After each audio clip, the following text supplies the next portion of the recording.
Olá, bom dia. Você sabe o que é fibromialgia? Aquela dor que dói em todos os lugares do corpo. E o pior, ela não tem uma cura específica, ela tem um tratamento. Significa que os sintomas vão e vêm, mas vão ficar ali. E é sobre isso que nós vamos conversar no programa de hoje. E quem veio falar comigo sobre esse assunto foi o doutor Jairo Ângelos, que é neurocirurgião. Bom dia, doutor. Bom dia, Elda. Obrigado pelo convite. Seja muito bem-vindo. Obrigado. Quando a gente diz que a fibromialgia, só antes da gente falar da doença, dizer que ela não tem cura, é isso mesmo? A pessoa vai passar o tempo todo tratando os sintomas? Exatamente, né? Infelizmente a medicina não descobriu ainda uma cura para a doença, porque a gente não sabe exatamente como começa a doença, qual é a causa específica. Então a gente não consegue ainda identificar o problema para poder resolvê-lo. Então não existe uma cura para a doença, existe tratamento dos sintomas que o paciente apresenta. Essa doença, aquela definição que eu dei lá no começo da certa, é uma dor que dói em tudo quanto é lugar do corpo, é mais ou menos isso? A fibromialgia, ela é uma síndrome, né, composta de os sintomas principais. É a dor crônica, né, uma dor que dura por mais de 3 meses, e é exatamente como você falou, é uma dor generalizada. A pessoa fala pra gente, doutor, minhas carnes doem, todo o meu corpo dói. Então, é uma doença que carrega também uma hipersensibilidade ao toque. Às vezes as pessoas evitam até ser abraçadas porque isso pode disparar a dor, porque a musculatura, existem pontos dolorosos que ficam muito sensíveis, né? Então a dor é o carro-chefe, é o principal sintoma dessa doença, né? E aí, como é que faz, por exemplo? Porque eu entendo assim, eu sou leiga, eu sou jornalista, né? Assim, fica à vontade. Quando dói o dente, a gente já sabe especificamente onde é que está doendo. Isso. Se dói a cabeça, a gente sabe onde está doendo. Mas quando a gente chega no médico e diz assim, doutor, está doendo tudo, eu não sei exatamente o que e onde está doendo. Nesses casos, como é que faz? Os remédios são específicos? Como é que funciona uma coisa dessa? Exatamente. Como a gente não sabe a origem da fibromialgia, a causa dela, então não tem como a gente ir atrás, resolver o problema como se trata uma dor de dente, por exemplo, né? Então, o diagnóstico é feito a partir dos sinais e sintomas da doença, né? Como eu falei para você, a gente tem a dor como principal sintoma. Um sintoma importante também é a fadiga, né? Às vezes as pessoas acordam com a sensação como se já tivesse vivido o dia inteiro. Porque é uma fadiga muito importante, a pessoa se sente muito fadigada. Já acorda cansada. Muita fadiga, muita indisposição, alterações do sono também. Em torno de 90% dos pacientes com fibromialgia, que é uma doença que acomete mais mulheres, existe uma alteração do sono, né? A pessoa tem a dificuldade de entrar naquele sono profundo, né? Que é o sono reparador, que dá a sensação de descanso para a pessoa no outro dia, né?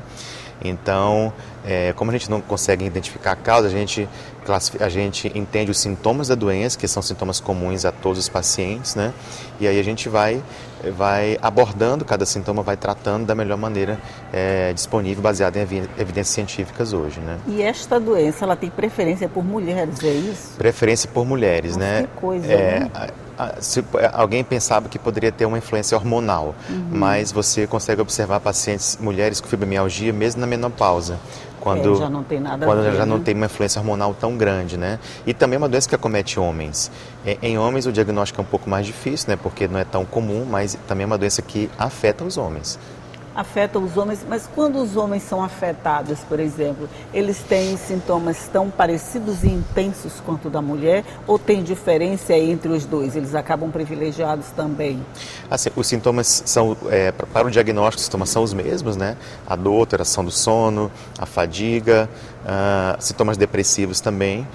Mas, assim, tem gente que diz que os homens são mais reclamões, né? O homem não pode sentir uma dor. Não pode sentir uma dor, não. Olha, eu acho que isso aí não está muito... Isso não tem base científica. Doutor. Mas eu acho que assim, a maneira como a pessoa expressa a doença depende de cada um. Porque existe, por exemplo, para a gente que estuda dor, existe um sintoma, uma palavrinha chamada catastrofização, que é a maneira como a pessoa enxerga a doença. Então, para uma pessoa, seja homem ou mulher, ela pode lidar de maneira diferente com tudo isso, com dor, com alteração de sono, com humor deprimido, mas para outra pessoa, isso pode ser uma coisa assim demais, né? Para os Então, homens isso é uma coisa demais. Vamos dizer, Depende o homem da mais pessoa. sensível. Não, vamos dizer, o homem mais sensível à dor, vamos dizer, ele suporta menos a dor do que a mulher. A gente já está acostumada, mas a gente acaba tirando um pouquinho de letra. Mas eu imagino que essa é uma doença que não dá para tirar de letra, Não já dá. que dói tudo. Isso afeta a vida de uma forma geral, né? Porque se Sem você já dúvida. acorda sem disposição, você acorda com dor, você acorda cansado, sem vontade de fazer nada, isso vai afetar o teu dia a dia todinho. Sem dúvida. Inclusive, metade dos pacientes com fibromialgia tem depressão. Por quê? Porque, assim, fibromialgia, na verdade, a dor, né, ela é uma dificuldade do processamento cerebral da dor. E isso acaba também afetando outras questões, né? Então, a gente pode observar também o humor deprimido nos pacientes, né? Falta de disposição. E isso, infelizmente, acaba atrapalhando o tratamento, né? Que um dos tratamentos é você fazer atividade física, de reabilitação, hidroterapia, né? Até que ponto o exercício físico ele dá uma melhorada? Qual a participação dele no tratamento dessa doença? É um dos principais tratamentos. A principal recomendação, além das medicações para dor que a gente utiliza, né, é estimular o paciente a ter uma reabilitação regular, seja com físio, seja com hidroterapia, é importante. Aí a gente tem um desafio, porque a pessoa está sentindo dor no corpo todo, na musculatura. E a gente quer que essa musculatura seja trabalhada, né?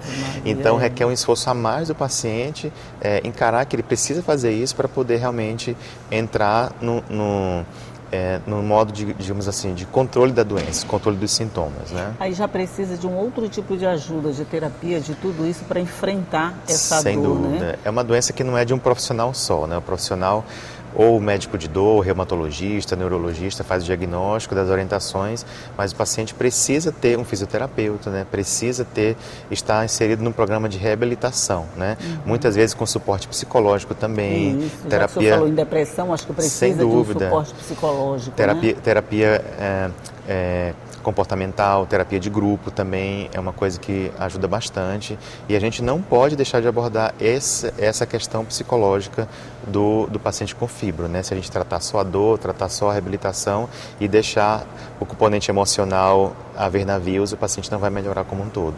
Quer dizer, ele pode até melhorar os sintomas aqui, mas logo em seguida volta tudo. Isso, e começa tudo outra vez. Exatamente. Porque imagina que uma pessoa que está sentindo muito, sente essa dor de forma generalizada, ela fica, por exemplo, no trabalho, eu já falei agora na vida profissional, no trabalho vai ser difícil, né? Primeiro porque o chefe vai ter que ter o reconhecimento dessa dor, de que ela não é brincadeira e que a pessoa não está faltando porque sente uma dorzinha. Sim, sim. Depois, para a própria pessoa se estimular a trabalhar todos os dias, apesar da dor.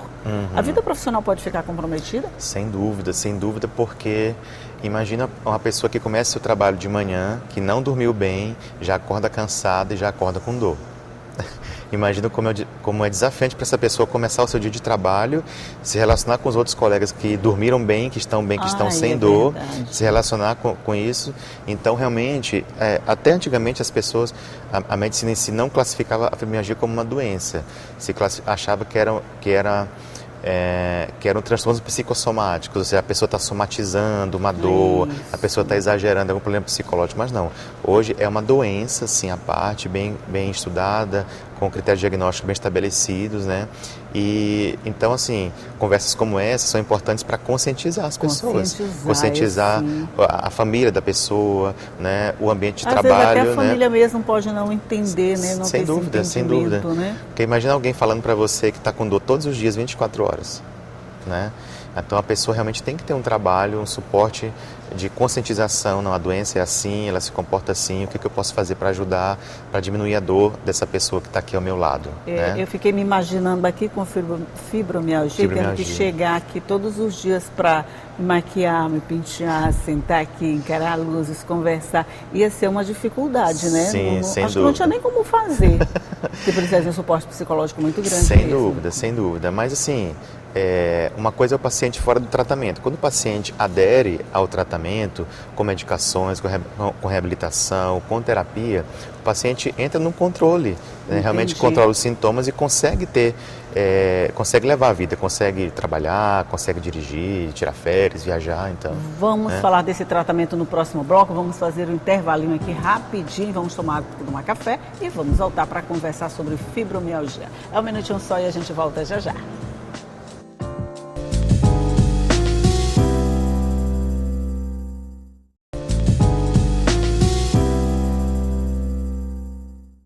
Já estamos de volta conversando aqui sobre fibromialgia, essa doença que ataca principalmente as mulheres e tem dores generalizadas pelo corpo todo. E eu estou conversando aqui com o Dr. Jairo Ângelos. Vamos falar do tratamento. A gente já falou muito de todos os sintomas, de como a pessoa se sente. A partir de quando essa pessoa pode pensar assim, eu estou com fibromialgia, e procurar uma ajuda especializada? Para quem que ela vai primeiro se dói tudo? Porque às vezes ela pode pensar, minha cabeça está doendo. Ela diz, não, meu olho está doendo, minha perna está doendo. Ela não fica no começo confuso, sem saber qual seria o médico responsável pelo tratamento? Sem dúvida, sem dúvida. Bom, como eu falei para vocês, a dor é o carro-chefe dos sintomas, né? E é uma dor crônica, ou seja, uma dor que dura mais de 3 meses. Então, se a pessoa tem uma dor... Mais de? 3 meses, né? A partir de 3 meses a gente considera uma dor como crônica, né? Então, se é uma dor que persiste por mais de 1 mês e dura mais de 3 meses, então o paciente já... Bom, aí, na hora que a gente está conversando com esse paciente, a gente vai ver que além da dor, ele tem os outros sintomas. Geralmente o paciente procura quem? O ortopedista, porque sente dores na coluna, né? Aí você vai ver que na verdade não é a coluna em si, é a musculatura da coluna que está toda dolorida e hipersensível, né? Reumatologistas também são médicos que recebem esses pacientes, neurologistas, médicos especializados em dor, né? Que existe hoje a medicina da dor, né? Que é uma especialidade que são anestesistas, neurologistas, neurocirurgiões que cuidam de pacientes com dor. Então, o paciente ele pode procurar um desses profissionais que vai fazer o diagnóstico, né, e iniciar o tratamento. Né? Anestesista, o senhor falou? Anestesistas, né? Anestesistas é esse que tem especialização em dor, né? Que atendem consultório e tudo mais, que a gente pensa no anestesista só dentro do centro cirúrgico, pois né? Foi só para tirar essa dúvida que eu falei. Anestesistas... Não está falando daquele anestesista que auxilia o médico nas cirurgias. A gente está falando do tratamento da dor em si. Anestesiologistas especializados em dor, né? Que tem um consultório, enfim, faz um atendimento direcionado para a dor. Mas no momento em que você procura um especialista, por exemplo, vamos lá, pegamos o anestesista, ela foi lá para fazer o tratamento da dor e tal, mas paralelo a isso, ela precisa do acompanhamento de outros especialistas para fazer esse tratamento mais eficiente, quer dizer, além de tratar com o anestesista, ela vai precisar tratar também com outros médicos? Eu acredito que assim, depende se ela também tiver outras doenças, né? Por exemplo, né, antes da gente dar o diagnóstico de fibromialgia, como eu falei, a gente não sabe a causa, é uma doença que não aparece em ressonância, não aparece em tomografia, é um diagnóstico clínico. Então, antes de eu fechar esse diagnóstico, eu preciso afastar outras causas tratáveis. Eu preciso examinar o paciente, eu preciso classificar essa dor desse paciente, né? Então, pode ser que o paciente tenha essa dor no corpo todo, nas articulações, mas, na verdade, ele tem uma doença reumática.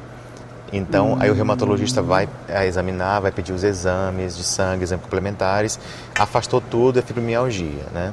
Então, se o paciente tem alguma outra doença, ele vai para algum outro especialista. Se é só fibromialgia mesmo, aí o paciente pode seguir ou com reumatologista, ou com médico especializado em dor, ou com neurologista, entendeu? Então ela pode ser confundida com outra doença sem também, dúvida, né? É importante a gente falar isso, que é uma doença que a gente... É uma doença de exclusão. A gente precisa ver os sintomas dos pacientes, né, examinar, pedir algum exame complementar se for necessário, para a gente poder afastar outras causas tratáveis, né? Por exemplo, causas crônicas de dor.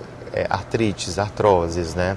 Doenças da coluna tratável, hernia de disco, por exemplo, câncer. Então, tudo isso a gente consegue ver na primeira consulta, afastar causas secundárias dessa dor crônica, por exemplo. Né? Aí só a partir de então começa um tratamento. Leva muito tempo para a pessoa procurar, deixa eu esquentar o nosso cafezinho aqui. Tá ótimo. Leva tempo para a pessoa se conscientizar que ela tem um processo de dor crônica, que ataca todo o corpo de uma forma geral, e procurar um especialista, porque eu imagino que antes a pessoa pode confundir com uma outra doença. Sim. E ficar procurando médicos aleatórios, vamos dizer, antes de procurar uma coisa mais definitiva. Pode acontecer isso? Pode sim, né? Porque como os sintomas psicossomáticos eles estão muito presentes, né? Às vezes a pessoa já está com um certo humor deprimido e sente dor. Então ela mesma pode achar que não, eu estou assim porque eu estou passando por esse problema, eu tô com esse humor deprimido e tudo mais. Eu acredito que quando a coisa começa a impactar a qualidade de vida, aí é o que leva mais a pessoa a procurar esse atendimento, né? Quando ela realmente não está conseguindo dormir bem, quando realmente ela não está conseguindo produzir no seu dia a dia, trabalhar, andar, caminhar, porque dói tudo, né? Então eu creio que a pessoa às vezes demora um pouco a procurar por conta, porque no começo vai levando, até realmente isso começar a atrapalhar o dia a dia dela, né? Você falou uma coisa interessante, eu estou me sentindo assim porque eu estou com o humor meio deprimido, mas na verdade você está com o humor desse jeito por causa da dor e não o contrário, né? Todo o resto está sendo afetado pela dor e não a dor sendo afetada por eles, né? Sim, acredito que a dor, a dor crônica ela acaba perpetuando esses sintomas, né? Você falou de, será que o paciente também precisa de outro profissional? Muitas vezes essa questão psiquiátrica ela é intensa, então se, por exemplo, se o paciente está com o neuro tratando da fibromialgia e tudo mais, mas às vezes a gente precisa de um psiquiatra para controlar esses sintomas psiquiátricos de depressão, né? Para ter medicações específicas para isso, né? Então, a gente precisa ter realmente acessibilidade da hora de referenciar esse paciente para um especialista, né, em outra área. Depois que a pessoa iniciou o tratamento, identificou, iniciou o tratamento, a partir daí ela vai fazer esse tratamento a vida inteira, não tem cura, ela vai sempre ter esses sintomas e vai sempre precisar de tratamento? Sim, a gente não consegue identificar uma cura ainda para a fibromialgia, né? A gente observa que os pacientes, eles têm, existem momentos da doença, né? O paciente inicia o tratamento, as medicações, a maioria delas demora um pouquinho para começar a fazer efeito, para controlar a dor do paciente, né? O sono, a reabilitação. Então aí o paciente entra num estado de controle, digamos assim, né? Eu falo de momentos porque às vezes o paciente passou algum susto, teve alguma abalo emocional, teve alguma decepção, alguma coisa na sua vida que acaba prejudicando e ser um fator gatilho para desencadear uma nova crise. Então, às vezes o paciente fica bem controlado, né? Volta a trabalhar, volta a sorrir, né? Com as medicações, reabilitando, né? Hidroterapia e tudo mais, mas às vezes durante a sua vida podem acontecer situações que desencadeiam novas crises. O paciente vai, aumenta remédio de novo, revê todo o tratamento, né? Mas é um tratamento crônico, é um tratamento prolongado. Para a vida inteira, né? É um tratamento né? prolongado, isso. Então, assim, as mulheres têm que tomar cuidado. Tem uma faixa etária assim mais definida onde ela pode acontecer? Geralmente acometente mulheres, como a gente conversou, né? A partir dos 30 anos de idade, adultos jovens, né? Mulheres e homens. Crianças, adolescentes estão livres desse... Há casos de crianças e idosos também, né? Não é comum. Mas pode acontecer, geralmente, né? adultos jovens, mas a gente pode observar, né? E é muito desafiante, inclusive, né? Diagnosticar uma fibromialgia de uma criança, né? Pois é, como é que uma criança, a gente vai imaginar que está com fibromialgia, né? Sim. Então você falou de 30 até mais ou menos... Os 45, né? Que é a faixa de início, né? Da doença, quando a gente consegue fazer o diagnóstico. Está nesse período, né? De 30 a 45, aí, né? Isso. Mas tem gente que pode chegar aos 50, 55 sem ter identificado que é portador da fibromialgia. Sem dúvida. Às vezes a pessoa suporta algumas coisas, vai levando, né? Acha que é normal. É verdade. A gente encontra muitos pacientes no consultório, doutor, já tem isso há muito tempo, aí eu vou levando, não tem que fazer mesmo, tem que trabalhar, tenho que cuidar das minhas coisas. Vai tomando um analgésico. Vai tomando um remedinho ali por conta própria, que não é o recomendado, né? Isso. Então, pode até agravar ainda os sintomas, né? Sem dúvida. Se não é o remédio correto, sem dúvida agrava. Né? Então tá aí, gente, a dica. Se você sente esse tipo de dor crônica que afeta o corpo inteiro, o melhor caminho procura um especialista. Isso. É ele quem vai te dar o caminho a ser seguido a partir daí para o tratamento dessa doença que é indefinida, mas que, como ele falou, não tem cura, mas tem tratamento. E isso sim vai fazer sua vida aliviar um pouco mais, vai voltar uma alegria um pouquinho maior, uma vontade de trabalhar. E isso vai dar uma qualidade de vida melhor para esses pacientes, com toda certeza. Sem dúvida, é isso mesmo. Doutor Jairo Ângelos, muito obrigada por vir aqui compartilhar todas essas informações e me ajudar a fazer o programa de hoje. agradecemos e estamos à disposição. Obrigado. Muito, muito obrigada. Bom dia ao senhor. Bom dia. E bom dia para você que está aí do outro lado nos assistindo, que já sabe, todo dia eu estou aqui esperando você às 9 horas da manhã, com muita informação assim, para deixar você conhecendo tudo que precisa conhecer, bem informado, porque informação é tudo. E só para lembrar, tem café quentinho todo dia também, tá, gente? E todo dia eu estou aqui te aguardando. Tchau. Tchau, tchau.